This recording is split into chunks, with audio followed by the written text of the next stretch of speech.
Olá, começando mais um Belamac no canal de automobilismo e de motociclismo. Eu estou reiterando, colocando isso dessa forma, porque o meu convidado de hoje é o Bob Keller. Tudo bom, Bob? Beleza, Marcos. Bom, o Bob tem uma trajetória interessante com carros primeiro, depois com motocicletas, e ele faz parte de um campeonato muito diferente dos campeonatos que vocês estão acostumados a ver, de motovelocidade, que é um campeonato que reúne motos históricas de competição, que é o ICGP. Explica um pouquinho pra gente começar, antes de falar de você, como é que você chegou lá, como é que você foi parar lá, Bob? Fala um pouquinho de como é esse campeonato, que tipo de moto que compete nesse certame, que basicamente é na Europa, mas vai ter uma etapa no Brasil esse ano. Justamente, isso mesmo.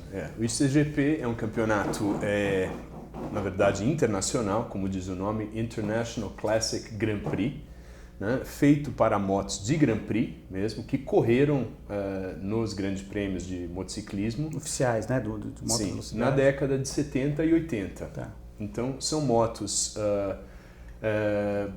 das categorias 250 e 350 cilindradas, que eram as categorias mais populares, digamos, na época. Uhum. E motos de 74 a 84. São nesse intervalo. Pegam essa década tá. aí, justamente porque não houve, vamos dizer, uma grande mudança de geração nesse período, e é o período no qual o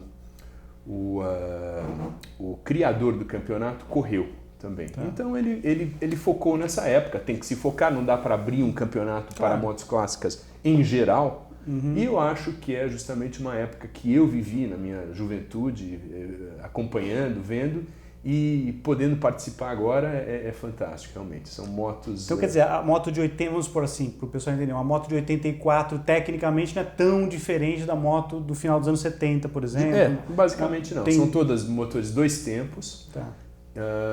São motos muito, muito nervosas, muito difíceis de controlar, de certa forma. Isso que é legal, né? Parte da graça é essa, né? E muito potentes para o tamanho, né? Tá. Então, ainda mais hoje, em que todas as motos são basicamente 4 tempos, né? Não existe mais motos 2 tempos, tem um apelo especial por serem motos 2 tempos também. E vocês têm lá hoje a Yamaha, não é isso? Tem várias marcas modelos correndo. De marca. Tem principalmente, eu diria, Yamaha e Kawasaki, mas tem motores Rotax também, que nunca constituíram uma moto completa, mas eram motorizações de chassis na época. Foi uma época muito assim, frutífera em termos de variedade de construtores e preparadores, etc. Então tem esse apelo adicional ainda. E você vai parar nessa categoria como? Você chegou a ser um piloto profissional de motociclismo, de automóvel? Como que o Bob vai parar nesse campeonato? Sempre gostei de velocidade motorizada, diríamos, né? Então, apesar de também pedalei bastante já, mas sempre gostei de moto desde a infância, não tive uma formação familiar nesse sentido, ninguém na minha família andava de moto, mas estranhamente sempre fui atraído à moto. Corri de carro bastante, uma determinada época, e gostei muito, mas... Carro de turismo, monoposto? Carros de turismo, nunca corri em monoposto. Corri em provas de longa duração, até tendo um certo sucesso em algumas provas. Cheguei a ganhar 1000 milhas na década de 90. Que legal. Rally? E aí participei muito de rally, mas de moto. Tá. E comecei correndo de moto em enduro e gradualmente... passei para correr rallies. Foi migrando para o rally. Corri muito em rally nos campeonatos brasileiros. Cheguei a ser 3º lugar no brasileiro de rally cross country. Sempre em moto? Sempre em moto, sempre em moto. E aí... Sertões você chegou a fazer, né? Só 8 vezes. Só 8 vezes. E aí, por uma... Que, aliás, está para começar aí. Logo tem uma edição dos Sertões aí. Daqui a pouco. E me dá uma saudade. Ainda não pendurei. E é fantástico. Eu já estive acompanhando o Rally de Sertões. Olha, é um negócio extraordinário. Maravilhoso. O ambiente do rally é muito bacana também. Demais. Né? Mas não dá para fazer tudo. Não, infelizmente claro, não dá. Senão também estaria correndo rally até agora, com certeza. Mas na moto, ainda na moto ou não? De moto, com certeza. Opa, para mim... te atrai, por exemplo, hoje tem os quadriciclos, os UTVs e tal, você não gosta muito, seu negócio é moto, hoje está para moto. Tem alguns pilotos da moto, por exemplo, que começaram na moto, né? O caso do Clever, por exemplo, depois passou para os carros, enfim, alguns pilotos acabam fazendo, né, essa migração da moto para o automóvel, né? A maioria, né? Eu migrei, em parte, eu acho que eu também fui andar na pista porque eu senti muito mais segurança nisso. Num rally você está sempre indo num caminho desconhecido. Desconhecido, exatamente. E onde um eventual resgate pode ser bem complicado.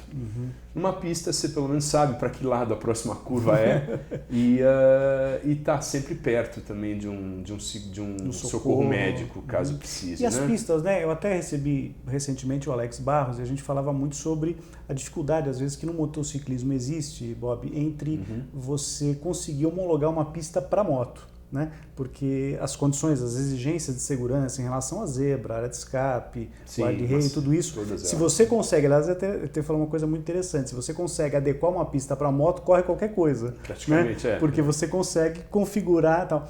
Você faz um comparativo, vocês vão correr em Goiânia esse ano, que é uma pista que foi super elogiada por todos, inclusive o pessoal da moto também. Sim. E você está correndo na Europa, só para vocês terem uma ideia do calendário que o Bob participa, né, lá do campeonato, da Classic, que vocês correram já em Paul Ricard, na França, que é um circuito super tradicional, aquela reta Mistral espetacular, né? Vocês correram na Holanda, em Assen. A última etapa foi em Mallory Park, na Inglaterra. Depois vocês têm na Croácia, né? Grobnik, assim que se fala. Isso mesmo. Depois Mugello, na Itália, que é bastante tradicional, e finaliza o campeonato em Goiânia. Faz um comparativo. Como é que estão esses circuitos que você já está em que ano nessa categoria? Eu estou correndo desde 2006. Mas com participações esporádicas. Esse é o primeiro ano completinho de temporada? Não, já teve? Eu corri uma temporada completa em 2011 também. Tá. E essas pistas eram todas conhecidas tuas, não são novidades nessa temporada? Sempre muda Tem alguma calendário, coisinha? Sempre muda alguma coisa. Então esse ano, por exemplo, é a primeira vez que o CGP vai para Mugello. E para Goiânia, evidente. Também. Mas Mugello também está sendo uma novidade para a gente e está todo mundo bastante ansioso para conhecer. Para correr lá. E do ponto de vista de segurança, essas pistas que você já correu, por exemplo, nesse ano, né? Foram 3 etapas. Sim. Tudo bem? São pistas que para vocês... Todas totalmente preparadas para receber motociclismo, não há dúvida. Tem uma coisa também que deve ser dita em relação a essa categoria. Claro que nada é garantia de nada, mas as motos que corriam o Mundial nessa época são motos muito mais leves do que as motos que correm hoje. Então, no caso de um eventual tombo ou coisa, as motos elas não escorregam por tanto tempo na pista, elas param um pouco antes, né? Claro que isso não é um grande refresco, né? O ideal é não cair. Mas uma coisa que mudou muito, né, Bob, é a questão da própria indumentária de vocês, dúvida, né? A segurança pegar um piloto na década de 70, a gente começava um pouquinho antes de falar aqui do que era o motociclismo no Brasil e fora do Brasil. Você tem uma ideia, Marcos? Não tinha nem saboneteira no joelho. Pois é.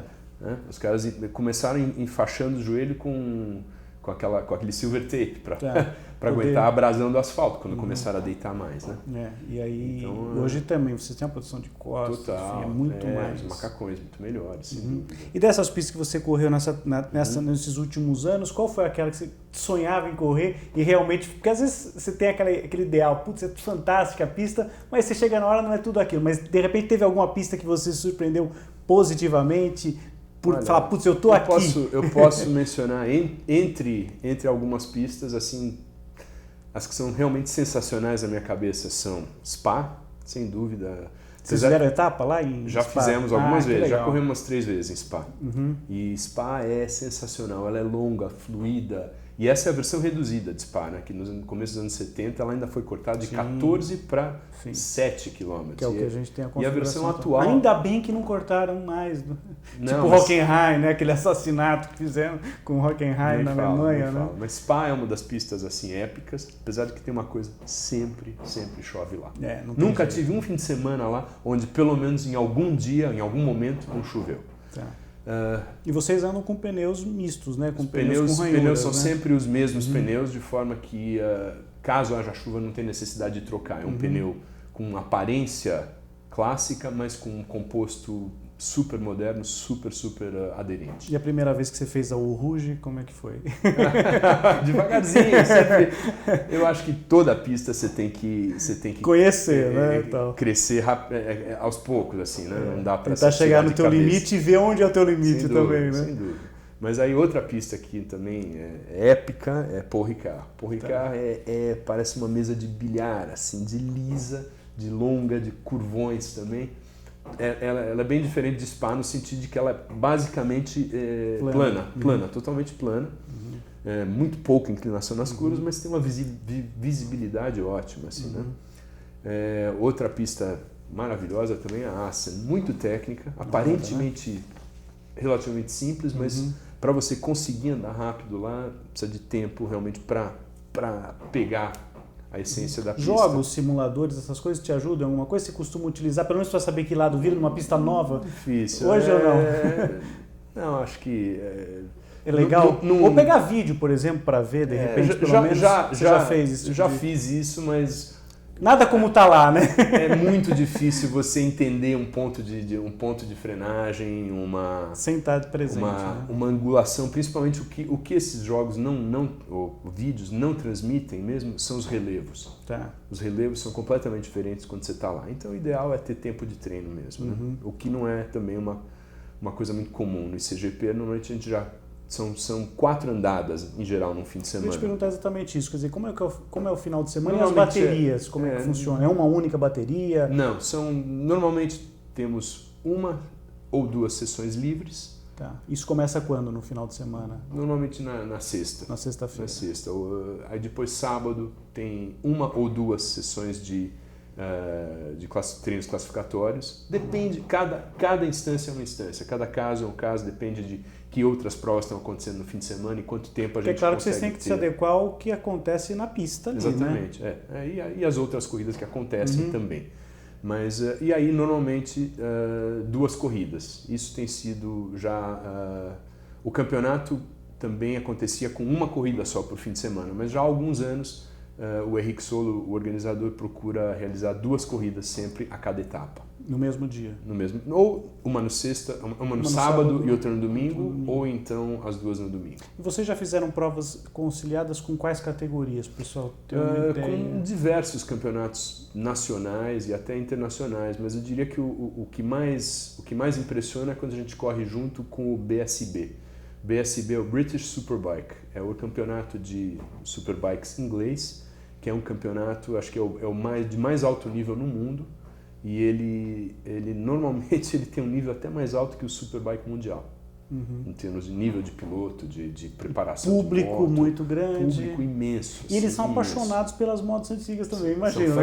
Quando eles veem você realmente, na pista... o ICGP é a vedete do fim de semana. Seria mais ou menos, mal lugar. comparando ou bem comparando, como se você fosse assistir uma corrida de Fórmula 1 e de repente numa prévia ali tivesse a McLaren M23 do Emerson Fittipaldi de 1975, né? A Lotus 72. A Lotus 72, sei lá, a Ligier do Lafitte, a Toleman do Ayrton Senna.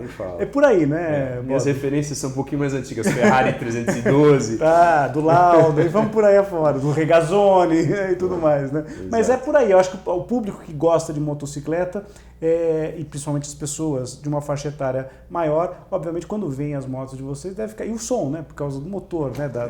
São objetos cult. Realmente são motos fantásticas e que ainda hoje despertam bastante interesse. E são motos absolutamente originais, quer dizer, não são motos que foram fabricadas agora, não são réplicas, são motos originais. Né? Isso aí, acho que é interessante. São as motos pessoal, que andaram. E vale mencionar que, em função de alguns fabricantes nessa época terem até fabricado motos em linha de montagem, entre aspas, né? Motos feitas à mão, porém não eram feitas só para a própria equipe, chegaram a fazer motos para venda ao público. Entendi. Por isso é que houve, vamos dizer, uma assimilação tão grande do público por essas motos, porque o seu vizinho, de repente, poderia, se ele tivesse braço, ele poderia comprar uma moto, encomendar uma moto num concessionário e chegar a andar num grande prêmio e, como até aconteceu, alguns pilotos privados ganharem campeonatos conseguir mundiais participar, né, de uma com motos competição oficial. que com motos que ou você poderia até comprar você mesmo, ou motos com uma semelhança muito grande com uma moto de rua, por exemplo. Eram derivadas, né, na época, não eram motos somente feitas especificamente para pista. Eram derivadas de motos de rua ou vice-versa. Né? Tá. Tinha muitas coisas em comum. E o que vocês podem mexer em relação às motos antigas? A preparação da moto é basicamente livre. Né? O que tem que se respeitar são os tamanhos dos aros, aro 18 em todas as motos, a não ser algumas que tem aro 16 na frente, porque também era uma coisa de época, começou nessa época. E aí você mantém a originalidade dela. Aí tem que ser original, mas os tamanhos de aros e freio é livre. É livre, porque a moto com o freio original já para super bem. Tá. Não tem nenhum impedimento de você pôr um outro freio lá, alguma coisa, mas não detrai da... Mas você pode, se você por uma questão de segurança, pode alterar. Pode, e tem, mesmo na época, eram modificações feitas assim, saía um freio diferente de algum fabricante e um piloto ia lá e colocava, experimentava. Então eram modificações de época que hoje permanecem, de certa forma, cada um preparando sua moto do jeito que ele acha melhor. Mas uma coisa que vale a pena dizer é que não tem o que você possa fazer num motor desses que faça ele ficar mais potente do que ele já era na época. Tá. Então não existe querer envenenar. Não tem milagre ali. Não tem. A moto anda melhor de fato quando ela está absolutamente bem montado o motor, com todas as peças em ordem, novas, né? Anéis, pistões, virabrequim, óleo, essas coisas. Carburação é uma arte que você tem que trabalhar afinar em cada bem, né? pista. Em cada pista, em cada condição climática, você tem um acerto de carburação. E um acerto de Talvez aí seja a chave do negócio, a carburação é uma delas, né? Grande parte, claro. Relação de marcha também. Total. Não é uma relação de marcha, relação final. A relação de marcha é uma coisa mais ou menos padrão. Tá. Pouco se mexe nisso, apesar de ter até esse recurso. Bom, campeonato, você está disputando o campeonato pela categoria 250, é isso? Tem duas categorias. São duas categorias, elas correm todas juntas e aí como se fosse no Mundial de Endurance, né? No WEC, por exemplo, que você tem vários, a LMP1, a LMP2, vocês têm lá as várias categorias juntas e aí, obviamente, os tempos são cronometrados e a classificação é feita de uma maneira independente. São 2 pódios em uma prova. E você está em segundo lugar e o líder é um britânico, que, aliás, eu estava observando aqui, e o Pandini, que é o assessor, também estava me passando as informações, predomínio de francês e inglês. Tem lá um alemão, tem austríaco, mas é basicamente inglês. A tua turma toda lá basicamente, tua concorrência é britânicos. Como era de fato o Mundial mesmo. Né? O Mundial, acho que teve épocas em que os franceses predominaram, ingleses também sempre foram uma força, e isso permanece no sangue, na herança, e em decorrência disso na população dos pilotos dentro do ICGP também. Bom, agora, para a gente aproximando um pouquinho já do final, o Bob, Brasil, você já... Como é que surgiu a ideia? Foi você que, lógico, né, que forçou. Vamos fazer uma etapa na minha terra agora. Você está organizando isso, a etapa do Brasil? Fala um pouquinho, então. Vai ser no dia 23 de outubro. O final de semana de 21 a 23 de outubro. Vocês vão estar juntos com o Superbike, né? Brasil. Eventualmente poderá haver uma prova do Superbike lá. Não está fechado. Mas de 21 a 23 de outubro vocês vão estar em Goiânia. Sim. Como é que foi para a engenharia, toda a logística que vocês vão ter que fazer para levar todo o equipamento para lá? Enfim, a organização da prova em si não é tão complicado. O que é complicado é estabelecer as bases para que isso aconteça, né? Conseguir apoios, parceiros comerciais para realizar isso. Viabilizar, né? Exatamente. Então essa é a luta de todos os organizadores aqui. Formatar a prova em si não tem muito grande mistério. Vai ser nos mesmos moldes da prova de lá e vai valer para o campeonato. Não é uma prova extra-campeonato. Vai ser a última etapa do campeonato. É a prova decisiva. Vai fechar o campeonato de 2016. De repente você pode levantar o caneco aqui no Brasil. Não, certeza. Tô batalhando por uma boa colocação na 250 e por acaso agora estou na segunda colocação no campeonato, mas não quer dizer que eu não possa cair, inclusive. Claro. Né? Mas tem que pensar positivo, bastante, né? Tem que pensar lá na frente. Ganhar é muito difícil. Goiânia você já correu alguma vez? Nunca Vai ser uma novidade para você e obviamente para todos os outros, né? Para quase todos os outros. Tem alguns pilotos que já andaram em Goiânia, incrivelmente, na época em que o Goiânia fez parte do Mundial. Tá. Tem um piloto francês, Guy Bertin, que correu já 2 vezes lá. Que legal. Em 87 e 88, no Mundial de motos. Mas vai ter que reaprender o traçado tudo de novo, né? Porque faz muito tempo também. Eu perguntei pra ele, disse que não lembra muito bem. Vendo? Então, Tá vendo? Tá escondendo o jogo. É da tua categoria? É da mesma? Não, corre na 350. Então você tá sossegado, não vai ser forte aí pra concorrer com você. Ô, Bob, quem te apoia, se você quiser deixar endereço de contato, você tem uma empresa tua, você tem negócios teus, quiser deixar contato, o Milton Neves não tem problema nenhum com o merchan. Se você quiser fazer a tua propaganda, deixa o teu canal aberto. Ou quem quiser te achar no Instagram, no Face, enfim. Nós temos a Facebook e o site do evento, né? Então no Facebook é facebook.com/ICGP-Brasil. Tem uma página muito bacana que tá bombando, né? O site do evento aqui no Brasil é ICGP. Vai estar passando aí embaixo, icgpbrasil.com.br. Justamente, né? Tá. Ali tem todas as informações, né? Tem, absolutamente tudo que vai acontecer aqui tá muito bem explicado e mostrado no site, que tá lindo, realmente o site ficou, tá bem arrumadinho, ficou muito legal. Eu faço convite pro pessoal dar uma olhada lá, porque realmente tem todas as informações, inclusive com o calendário, com a classificação, todos os pilotos, todas as motos, se você quiser ver embora a gente vai, né? Quero comentar também que o evento no Brasil não será somente as corridas do ICGP, como você falou, é uma rodada dupla, são 2 provas, cada uma vale com o peso de uma prova mesmo. Então, quando são 6 etapas no ano, são 12. Então, 2 etapas acontecerão aqui no Brasil, as 2 últimas. Mas, além das provas do ICGP, teremos também uma grande exibição de motos clássicas acontecendo lá. Alguns grandes colecionadores aqui do Brasil levarão parte do seu acervo para ser exibido lá. Esse é um evento bem completo mesmo. São motos excepcionais, assim, que não são vistas a qualquer hora, são as motos mais bacanas e exclusivas no Brasil. Além das motos que virão de fora, que também, né, valem muito a pena ver.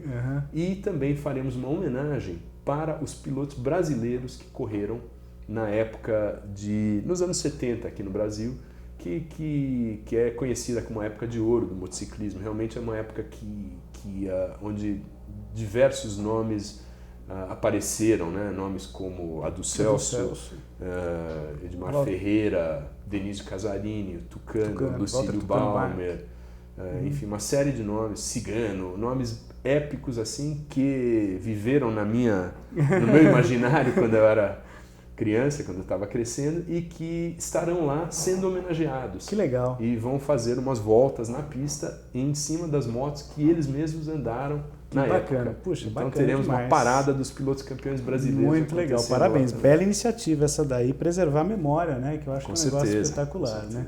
Bob, muito obrigado pela tua vinda aqui ao Bela Máquina. Foi um prazer te receber. Faço votos que seja um absoluto sucesso essa etapa lá de Goiânia.